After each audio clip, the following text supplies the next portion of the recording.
Welcome to the marriage course. We're so glad you've made the decision to join us, and we hope you'll not only benefit from, but also enjoy doing the course. The aim of the marriage course is to strengthen the connection between you as a couple, or to restore that connection if you feel you've lost it. My name is Nikki. And I'm Scylla, and this course aims to equip you with the tools to build a healthy marriage. We want to encourage you, whether you've been together for a short time or a long time, whether you're in a good place as a couple or you're struggling, whatever your situation, you've come to the right place. Over the course, you're going to find out quite a lot about us. So we thought we'd start by telling you how we met. I was 18 years old. I'd just left school and I was going on holiday to Southwest Ireland.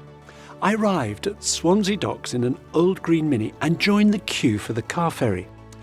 I was fascinated by this girl trying to peel a sticker off the car immediately in front of mine, and I sat and watched her for several minutes. Then a great friend of mine suddenly appeared at the car window and said, "Nikki, I want you to meet my friend Scylla." And she introduced me to this girl peeling off the sticker. Well, I became even more intrigued when she spoke to me. We ended up next door to each other on holiday for 2 weeks, and I fell madly in love. But I didn't dare say anything, just in case she didn't feel the same way. I too had fallen for Nicky, but I also didn't dare say anything to him in case he felt nothing for me. Then, the day before I was about to leave to go home, there was a group of about 15 of us, all teenagers, playing a game in this huge old Irish house with all the lights off, called Bear in the Dark. Spelt B-E-A-R, as in the animal, just for the avoidance of any doubt. And Nikki and I just happened to find each other in the dark, in a room at the far end of this house, which was really my plan all along. Actually, I think I engineered it. Well, however it happened, that's when we had our first kiss and discovered that our feelings were mutual. So we started going out, and then 4 years later, we got married. Our experiences over the last 42 years have been typical of many couples. We've moved house 5 times, we've lived abroad for 3 years, we've experienced the birth of our 4 children together, Kirsty, Benj, Barney and Josh, as well as all the hundreds of broken nights that followed. We've known the exhaustion and the joy of having young children, and also the worries and the fun of parenting teenagers. Our children have all left home now, and 3 of them are married with children of their own, so we know what it is to be parents-in-law and grandparents. We've had times of illness and financial uncertainty, as well as times of really great shared memories and lots of laughter. Our marriage has been an adventure of changing and growing together, continuing to get to know each other better over the years. And one thing we've learnt is that marriages need to grow. They can't remain static. This is one of the universal principles about marriage that this course is built on, principles that are relevant to any couple anywhere. And during each session, we're going to be hearing from couples who've done the marriage course all around the world, as well as hearing from relationship experts and psychologists on the topics and issues we'll be exploring. And we're confident that as you engage with the material on the marriage course, you'll find out more about what your partner thinks and feels.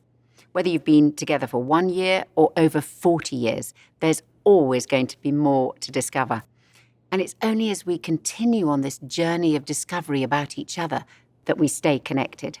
Now, some of you may still be wondering what you've got yourselves into.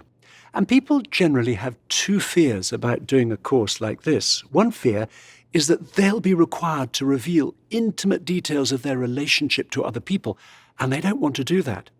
The second, and often the greater fear, is that their partner will be given the opportunity to reveal intimate details of their relationship to other people, and they certainly don't want to risk that. And if that's you, you'll be pleased to know you won't be asked to discuss anything about your relationship with anybody else.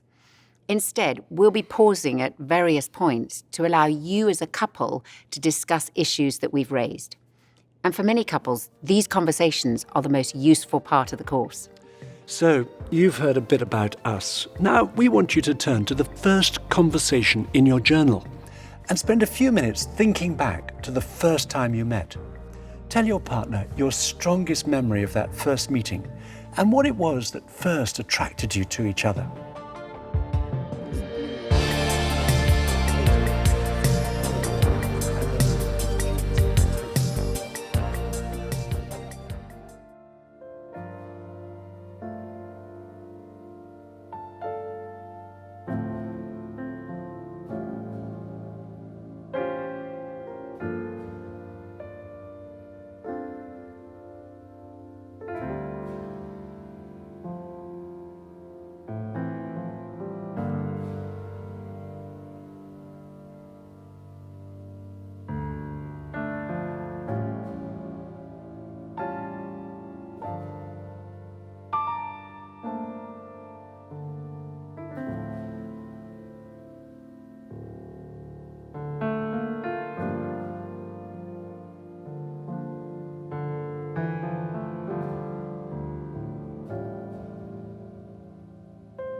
The marriage course is very practical.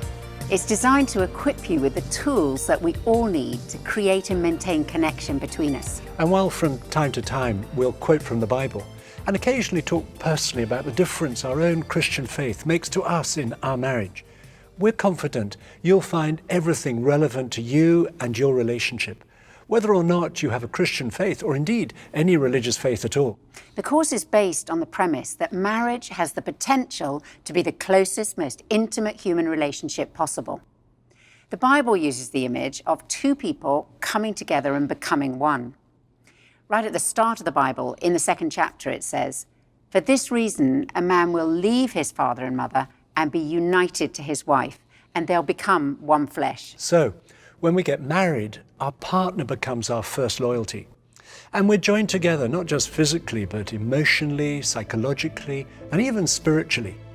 Some people might say, but what about a parent and child? Isn't that closer? After all, a child starts off life physically attached to his or her mother. But the task of parenting is to encourage increasing independence in children, both physically and emotionally. Marriage is the other way round. Marriage involves two people who at one time were complete strangers to each other. They meet, they fall in love, they get married, and embark on a relationship that's designed to be one of increasing intimacy and of a growing interdependence. But that's not automatic. We have to keep working at our marriage if we're to stay closely connected. It is the very modern notion that love is just a feeling. And when that feeling goes, we can just walk away. But I know this, unless sometimes you fight to keep love alive, you will bounce from relationship to relationship, always searching for this perfect person that might be out there. I go to write my books in a little cottage overlooking Carmarthen Bay in West Wales. And a couple of years ago, I think it was an August day, it was a beautiful day, and I'm walking on the beach, and the hills look lovely, and the sand looks gorgeous, and the sea looks as though somebody's taken 1,000,000 diamonds and scattered them along its surface. And as I made my way back up to the cottage, there's an old fisherman there. And I said, "It's idyllic, isn't it?" Perhaps he was just tired of tourists that day, and he barked at me, "You should see it in winter." And honestly, when I walked on the beach the next day, it was equally lovely. But I felt the sea and the sand and the hills whisper to me, "Would you love us in winter?" Winter love comes to every relationship. And you know, it's remarkable. I so often meet couples who are about to split up and decide, we're going to try again. And I meet them 5-10 years down the road, and they are more in love than they ever thought possible. And they look back and say, how could we have thought of even splitting? But to do that, they had to overcome this very modern idea that if you don't feel in love, just walk away. Our daughter Kirsty and son-in-law Rick are involved in making sparkling wine on the south coast of England. And Nikki and I have learnt a lot from them about the work that goes into tending a vineyard in order to produce good wine. It's hard work. It requires care and attention of the vines on a regular cycle throughout the year, every year. And this is a good analogy for looking after our marriage. It takes work to look after a marriage and requires care and attention on a regular basis. We've taken 4 analogies from tending a vineyard. Now, while all 4 apply, whatever stage we're at in our relationship, it may be that one of the 4 is the most important for you right now, as a result of the particular season that you're in. The first analogy is adjusting. Newly planted vines have to adjust to the new soil, and this is a process that goes on for at least 3 years. In a similar way, in the early years of a marriage, we have to learn to adjust to each other as we move from I to we, from being independent to being interdependent. And this adjusting isn't always easy. So often when the initial infatuation has worn off, when we've taken off those rose-tinted glasses and we see each other in a new light, it's the very things that attracted us to each other that can become the things that annoy us about each other. I'm Dimas Saliberios. I'm Tiffany Saliberios. We met at a church in Queens, New York. New York City. I was coming out of the church, she was coming in, and I grabbed the door, grabbed her hand, started to shake it, and I just had a loss for words. One of the most attractive points of Dunamis is he is so dynamic and charismatic and just like a magnet when he comes into the room. And so that's wonderful, right? I love, I'm attracted to she's a strong woman. So that was one of the things that attracted me to her. She has a lot of opinions and she's a thinker, though, very passionate about things. So those were those things that were like, wow, I love her for this. This is amazing. This is the woman I want. But then there's some days you're like, whoa, the passion is intense. The opinions are really big. So I think that there are definitely those things that would attract a person.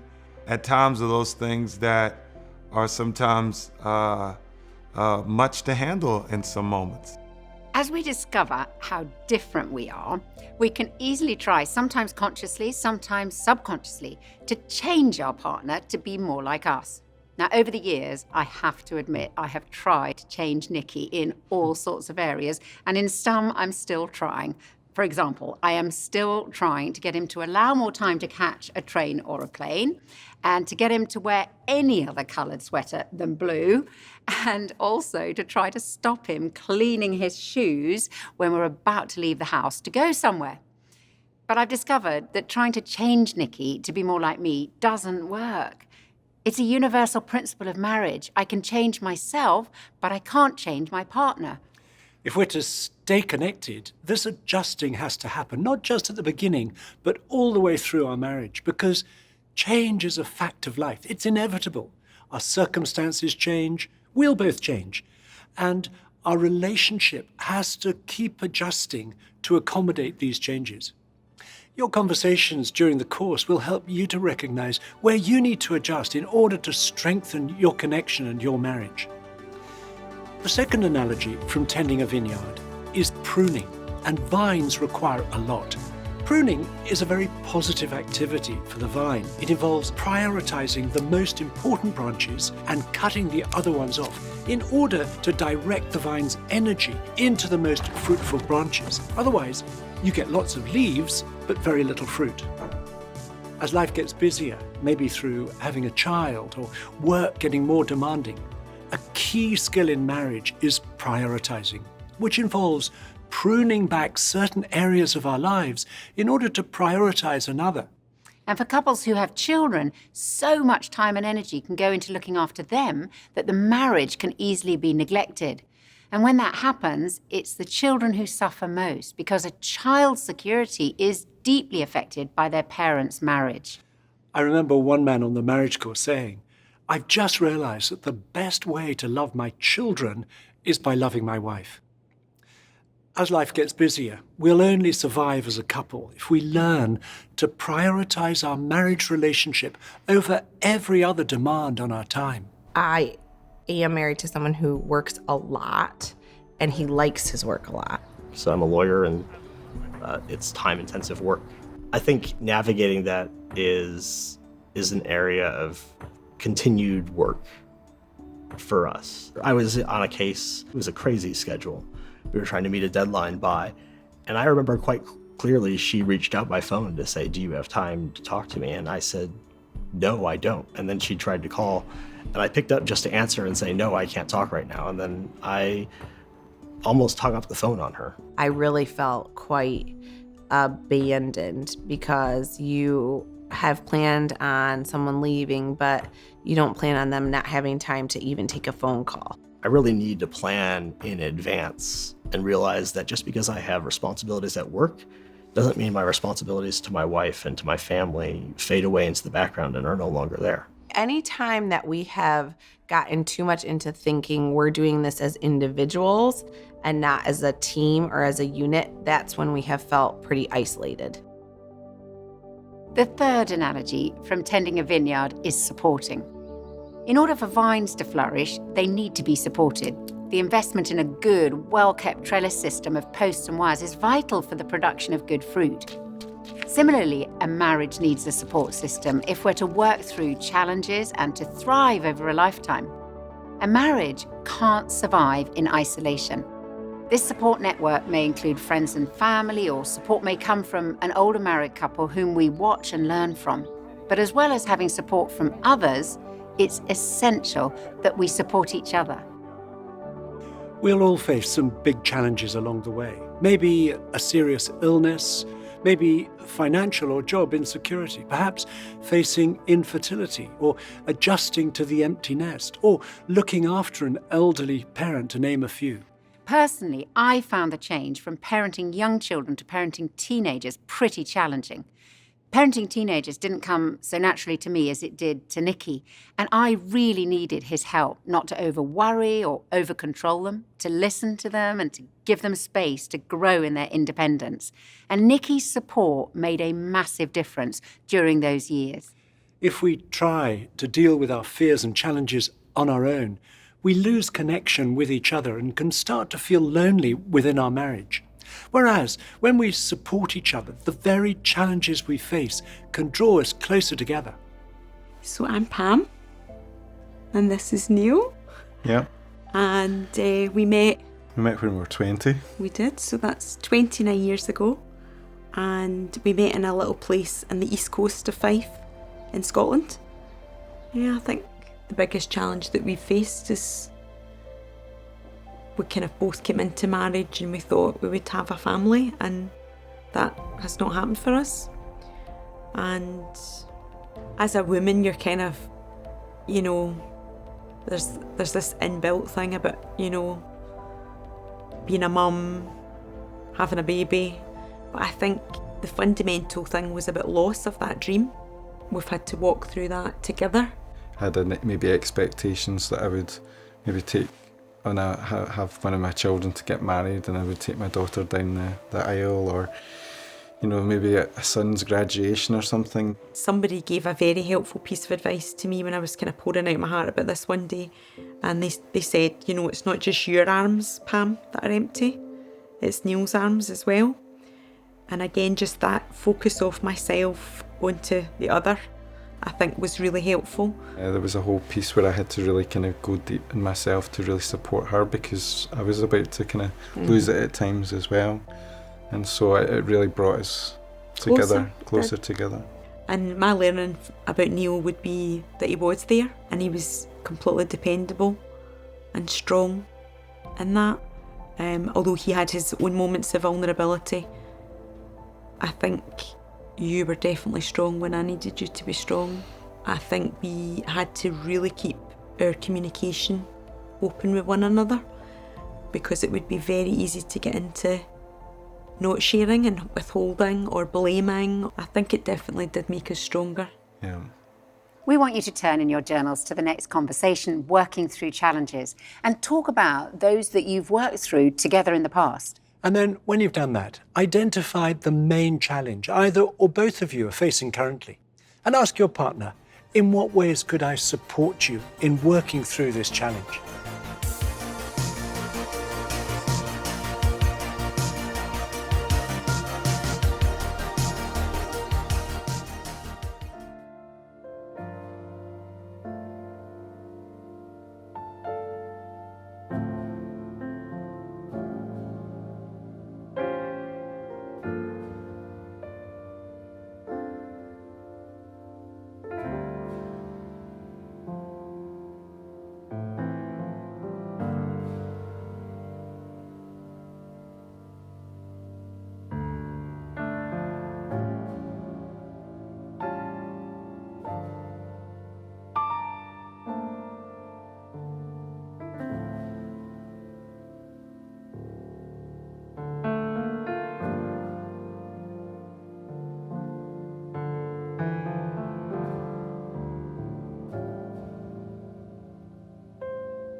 The fourth analogy from tending a vineyard is renewing.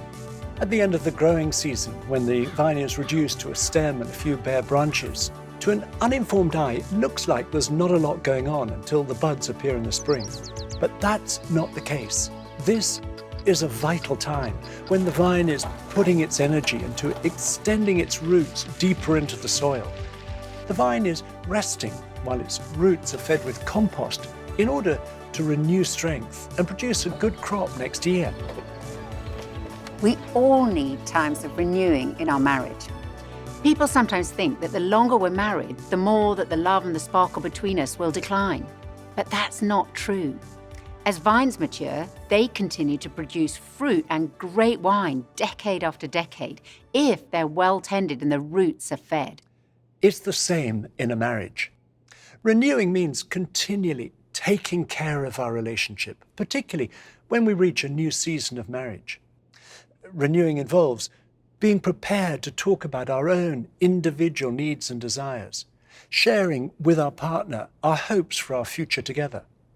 Renewing means slowing down for long enough to decide on changes we'd like to make, possibly stopping certain activities in order to have more time together, or starting something new, perhaps deciding to create a new pattern in our day or our week or our year that will strengthen or restore the connection between us. And if you're struggling in your marriage, we want to encourage you that reconnecting is possible. When things are difficult, it can seem like there's an invisible wall that is built up between us, usually made up of small things, moments of hurt and misunderstanding that have built one on top of the other. However, we've seen when couples have tended their relationship, things have changed dramatically, and they go on to experience a new connection and intimacy. There was a time in our marriage where we did start to grow apart, and we ended up spending about 8 months separate. And it was like building a wall because we stopped communicating. And each time a jibe or a dig or a sarcastic joke at the other's expense got made, it was like another brick in the wall, until eventually the wall was too high and we couldn't even peer over it, much less see each other at the other side of it. And how we dismantled that wall was through communication and realising that we really loved each other and we really wanted the marriage to work. And we had to be humble, we had to own our faults and take responsibility. And together we managed to, brick by brick, dismantle the wall until we could really see each other again. I think for me, I had to understand that I wanted the marriage to work, but that meant something had to change, whether it's our attitude to each other. I think we had to establish trust between us to start with, and then start to communicate and court again, and have a laugh again, and build it back up again nice and slowly. Yeah, the laughter had gone, and we started to laugh again. This next conversation is an opportunity to review your relationship, and we'd encourage you to be honest. The purpose is to give you a snapshot of your relationship now to affirm what's good and to discuss what's not working so well. And don't use this as an opportunity to attack your partner. Rather, as you stand back and see some of the trends in your relationship, look at what you could do differently for the sake of your marriage. So please turn to reviewing your connection in your journal. Put a number in the box beside each of the 20 statements. 0 if that statement is never true, 1 if it's rarely true, and so on. Then turn over and follow the instructions. Each of you do it on your own. And when you've finished, show each other and discuss what you've put. This is a longer conversation, so we're going to give you 30 minutes. And don't worry, if you have low scores, they could change rapidly, even after this session. What is good?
When you saw your partner's answers, it may have come as a surprise or even a bit of a shock to some of you. But whether it has or not, we want to encourage you that it's much better to get talking about these things, to get things out into the open, because then as you discuss them, there's the potential for better understanding and a realization of where we need to change. We're going to spend the rest of this session looking at two particular things that we can all start to do straight away to strengthen or restore the connection between us.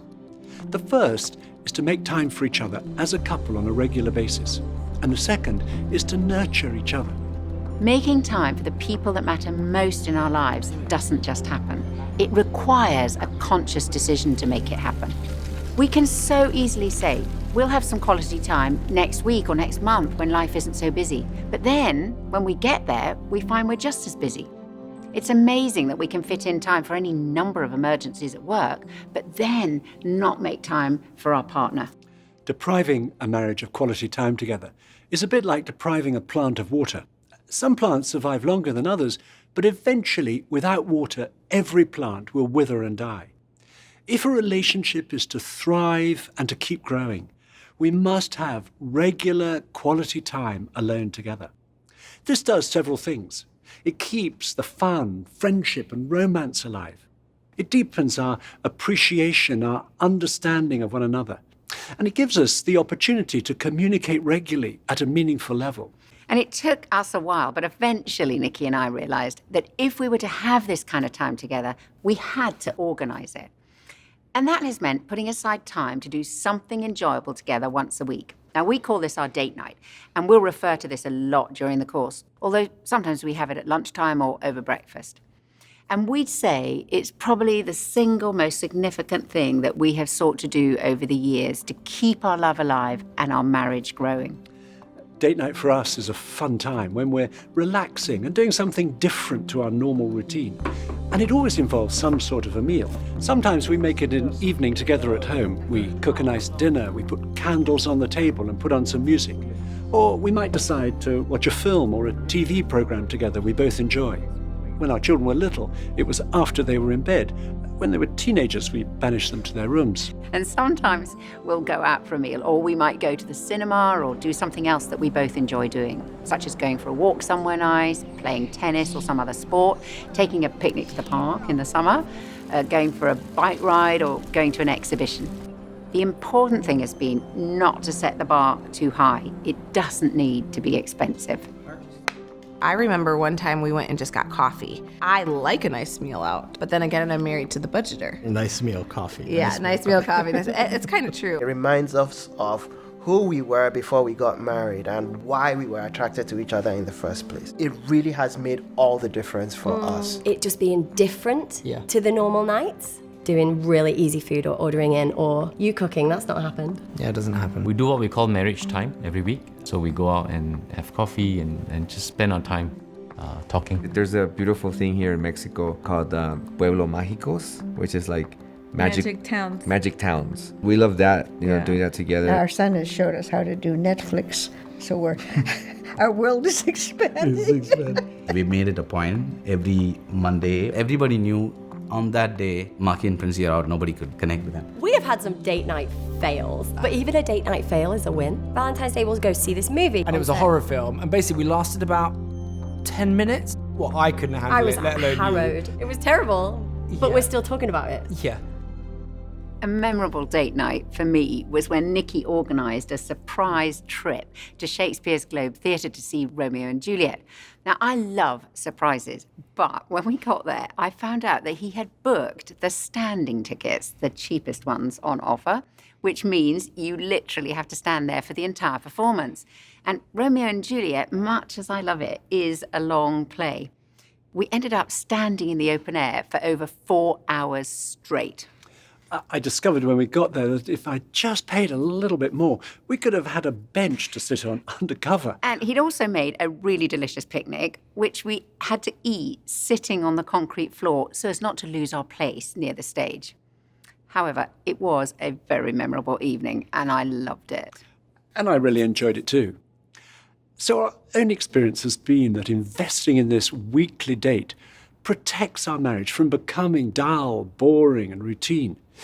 It stops us from taking our relationship for granted and helps us to stay connected. It's a very simple concept, but it has a very powerful impact.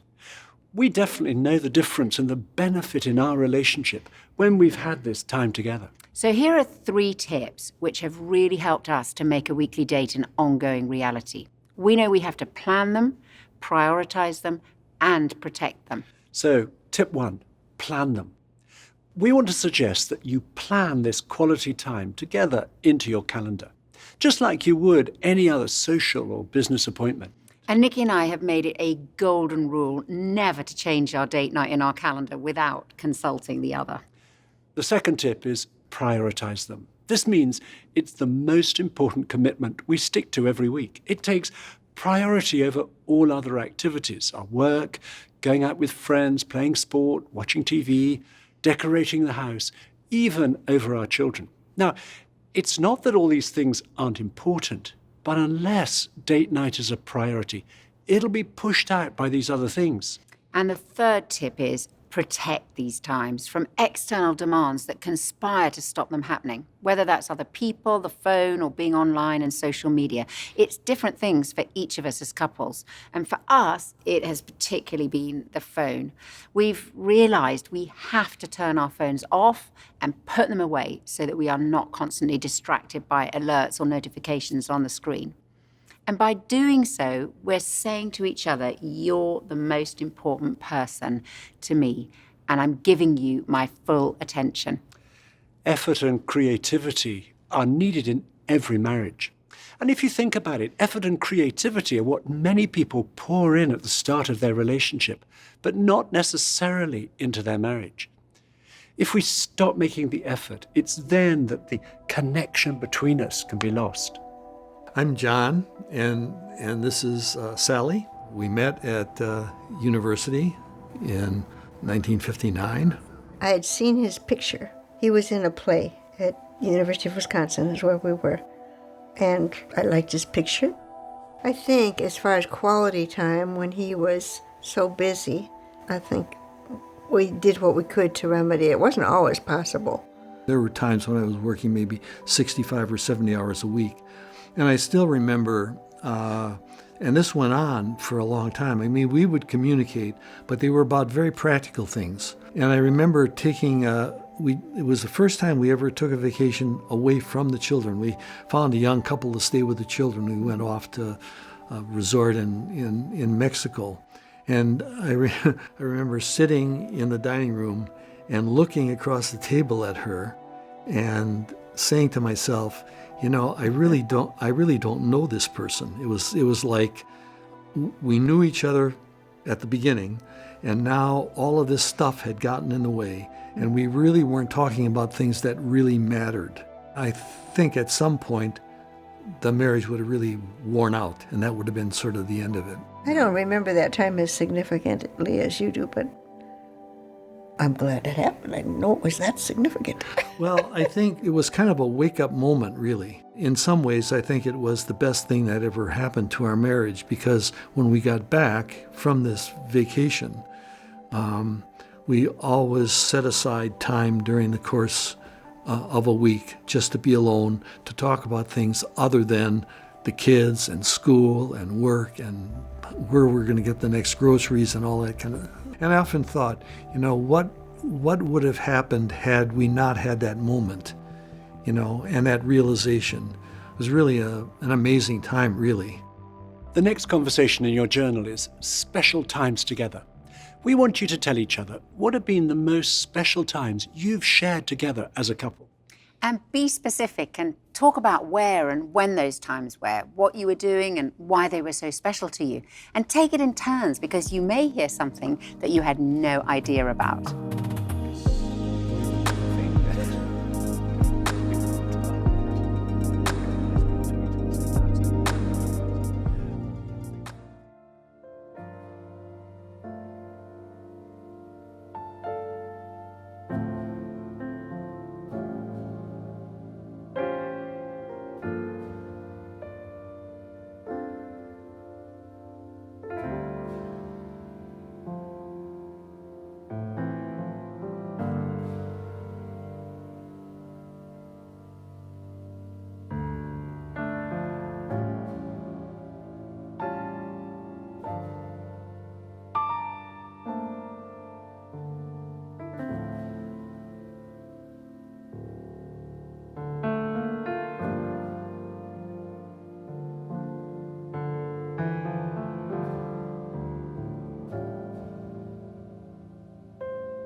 The second way to strengthen or restore the connection between you, something that you can start right now, is to nurture each other.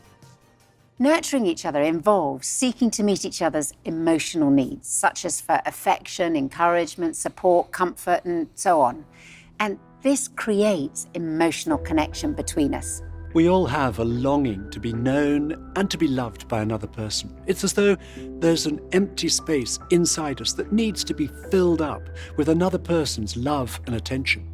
When that space is empty, we feel lonely or alone. A new kitchen, promotion at work, or a holiday in the Caribbean won't fill up that space. And that's because we're made for close relationships. And that's why, when we fall in love, that space inside us is filled up. The first 2 chapters of the Bible give a fascinating account of how we're made for relationships. After God's repeated refrain in chapter 1 about creation, "It is good," suddenly, in chapter 2, God says, "It is not good for the man to be alone." Then, when God creates Eve and presents her to Adam, he bursts out spontaneously with the words, "This at last is bone of my bones and flesh of my flesh." Here is someone like him, someone who understands him, someone to whom he can relate and to whom he's strongly attracted. And that space inside Adam is filled right up. And when we're known intimately, when we're loved by another, we are no longer alone. However, we have to maintain our sense of togetherness. When the initial infatuation wears off, we can start to feel alone, to feel lonely again. And the way to keep filling this space inside is by recognizing and meeting each other's emotional needs. We need to reach for other people and how other people respond all our lives. The attachment theory of childhood relates to marriage in that it basically tells us what our vulnerabilities and our needs are, and that these vulnerabilities and needs continue into adulthood. And it tells us about the basic drama that plays out in love relationships. The consequences of a couple not being able to recognize each other's emotional needs is that they are going to get more and more disconnected from each other. And as we understand from all our research over the years, the key issue in marriages falling apart is not conflict. Everybody has conflict. Everybody's got differences. The key issue is emotional disconnection. It's aloneness that destroys marriages. It drives people insane to be in a relationship where all their longings for connection are turned on, where they expect some sort of closeness, and to have that other person just out of reach. And these needs are not complicated. That's the fascinating thing. They're not. But they are emotional. And you do have to deal with them on an emotional level.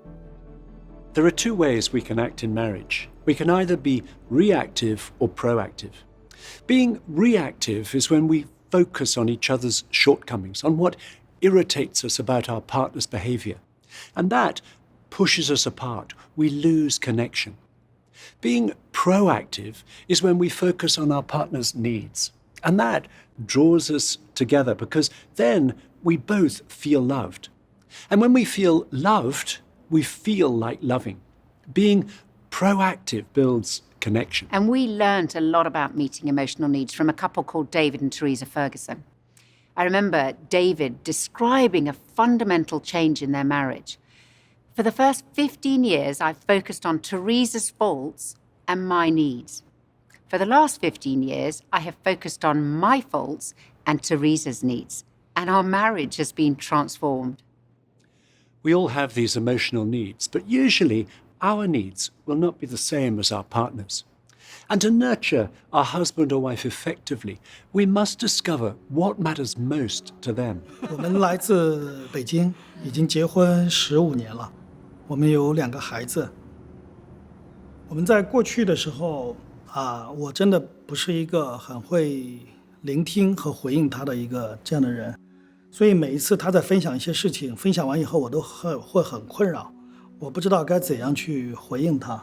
有一次他的就是肚子疼，然后跟我去聊这个事情，有几次说老公我肚子有点疼，然后对我来讲，我是一个特别理性的人，我就想肚子疼怎么办呢？去医院还是忍着？然后他告诉我说，你可不可以对我说一些安慰的话？我说你能教一下我怎么样才能安慰你，你才开心？然后他就特别生气，说你连安慰都不会。我才发现，原来倾听别人、回应别人是一个非常简单的事情。所以我就开始去重复他的话，肯定他的感受，再询问他你有什么样的帮助。然后他就很受安慰，他说就是这样的，你这样说我就能得到很多被理解，你就进入到我的内心的世界里面。然后呢，我就其实也用这个方法来表达我的感受，他也非常吃惊。我觉得，原来不是我一个人这样，其实他也把自己封闭在他的情感世界里面。我们在那个时刻就感觉到，我们俩的心走在一起了。With emotional needs, we can easily miss the ones that are most important to our partner, or we may give what we most want to receive. And trying to love in the wrong way can lead to frustration and irritation instead of feeling loved. It's like trying to fill a glass, but misjudging where it is. Our efforts will be wasted. And that's what happens when we don't know each other's needs. And our needs will change over time. What was most important when we were going out or when we were first married may be different now. And we can't assume that our partner automatically knows our desires. We must tell each other. We want you to have a conversation now where you're going to find out how well you know each other's needs. And you'll see in your journals, it's called Knowing Me, Knowing You. So, look at the list of 16 needs or desires. And in column A, put the 3 that are most important for you in order of importance. There's some overlap between them, so choose the 3 that best express your desires. Then, in column B, guess which 3 are most important to your husband or wife in order of importance. Now, do this without looking at what the other has put, and when you've both finished, compare what you've each put. They are.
At this point, we want to mention the continuing conversations in your journal.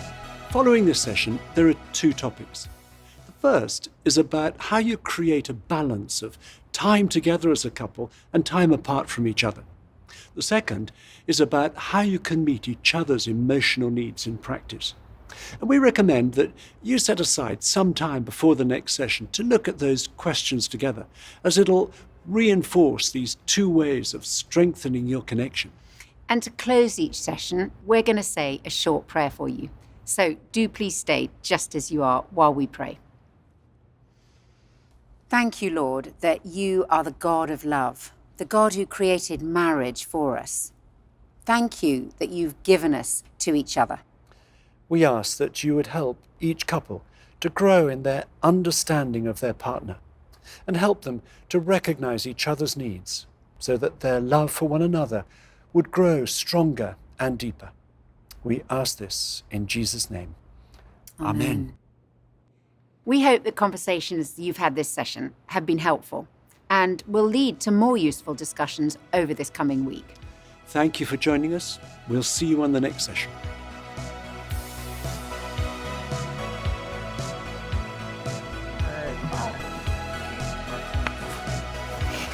No.